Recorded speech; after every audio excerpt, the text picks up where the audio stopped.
नमस्कार। जब भी हम यज्ञ शब्द सुनते हैं तो दिमाग में क्या आता है? हवन कुंड, उसमें जलती हुई आग और मंत्रों का जाप, है ना? पर आज हम इसके पीछे छिपे एक बहुत गहरे साइकोलॉजिकल और एनवायरमेंटल पहलू को समझने की कोशिश करेंगे। तो सवाल यही है, ज्यादातर लोगों के लिए यज्ञ का मतलब बस इतना ही है, लेकिन क्या ये पूरी सच्चाई है या फिर ये जो हम देखते हैं वो सिर्फ एक प्रतीक है और असली मतलब कुछ और ही है? चलिए आज इसी सवाल की तह तक चलते हैं। आज की इस चर्चा में हम 4 हिस्सों में यज्ञ की इस पूरी अवधारणा को समझेंगे।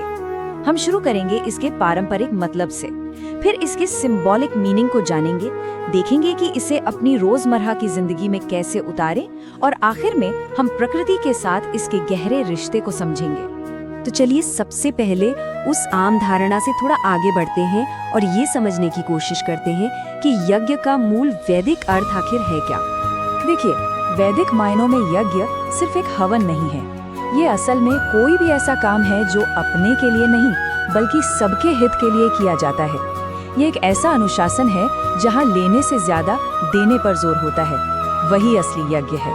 इसे समझने के लिए सबसे अच्छा उदाहरण शायद हमारा अपना परिवार है। सोचिए, एक माँ बाप का अपने बच्चों के लिए जो त्याग होता है, परिवार के लोगों का एक दूसरे के लिए जो समर्पण होता है, वो यज्ञ की भावना का ही तो एक रूप है। यहाँ समर्पण की भावना हमेशा स्वार्थ से कहीं ज्यादा बड़ी होती है। ठीक है, तो हमने यज्ञ के भाव को तो समझ लिया, लेकिन अब सवाल ये उठता है कि अगर यज्ञ एक भाव है तो फिर उस अनुष्ठान में आग की क्या भूमिका है? वो अग्नि क्यों जरूरी है?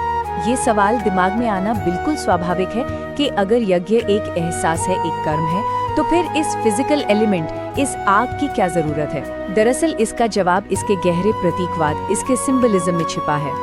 अग्नि को हमेशा से ही बदलाव का, ट्रांसफॉर्मेशन का सबसे शक्तिशाली प्रतीक माना गया है।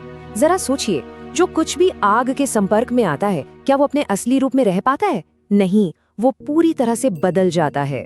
तो असली संदेश ये है कि जैसे हम आग में सामग्री अर्पित करते हैं, ठीक उसी तरह हमें अपने अंदर की नकारात्मकता, जैसे हमारा गुस्सा, हमारा अहंकार, हमारा स्वार्थ, इन सब को ज्ञान और अनुशासन की एक अंदरूनी आग में अर्पित कर देना चाहिए, ताकि उनका भी ट्रांसफॉर्मेशन हो सके। तो ये जो है ना, ये हमारी सोच में एक बहुत बड़ा बदलाव है और यहाँ इसका अंतर साफ साफ दिखता है। एक तरफ है स्वार्थ, जो सिर्फ लेना, जमा करना और अपने फायदे के बारे में सोचता है, और दूसरी तरफ है यज्ञ की भावना, जो देना, साझा करना और सबकी भलाई पर टिकी है। अच्छा, ये कॉन्सेप्ट तो बहुत गहरा और अच्छा है, लेकिन सवाल ये है कि इसे हम अपनी रोजमर्रा की जिंदगी में कैसे अपनाएं? क्या यज्ञ सिर्फ एक पुराना विचार है? नहीं, इसे आज भी इसी वक्त जिया जा सकता है।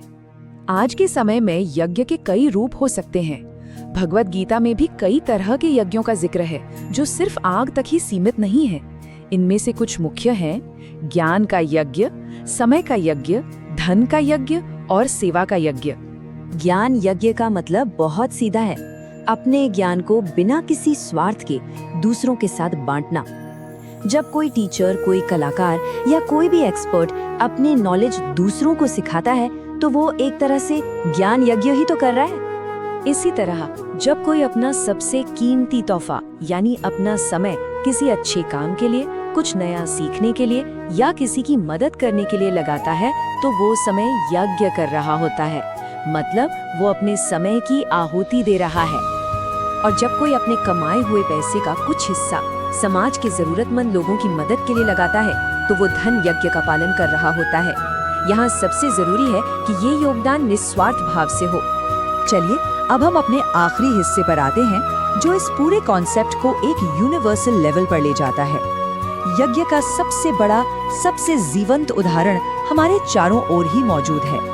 अगर हम ध्यान से देखें तो ये पूरी की पूरी प्रकृति लगातार एक महान यज्ञ कर रही है। प्रकृति का हर एक तत्व बिना कुछ वापस मांगे बस लगातार दिए जा रहा है, दिए जा रहा है। कभी सोचा है, पेड़ ये नहीं सोचते कि वो किसे ऑक्सीजन दे रहे हैं।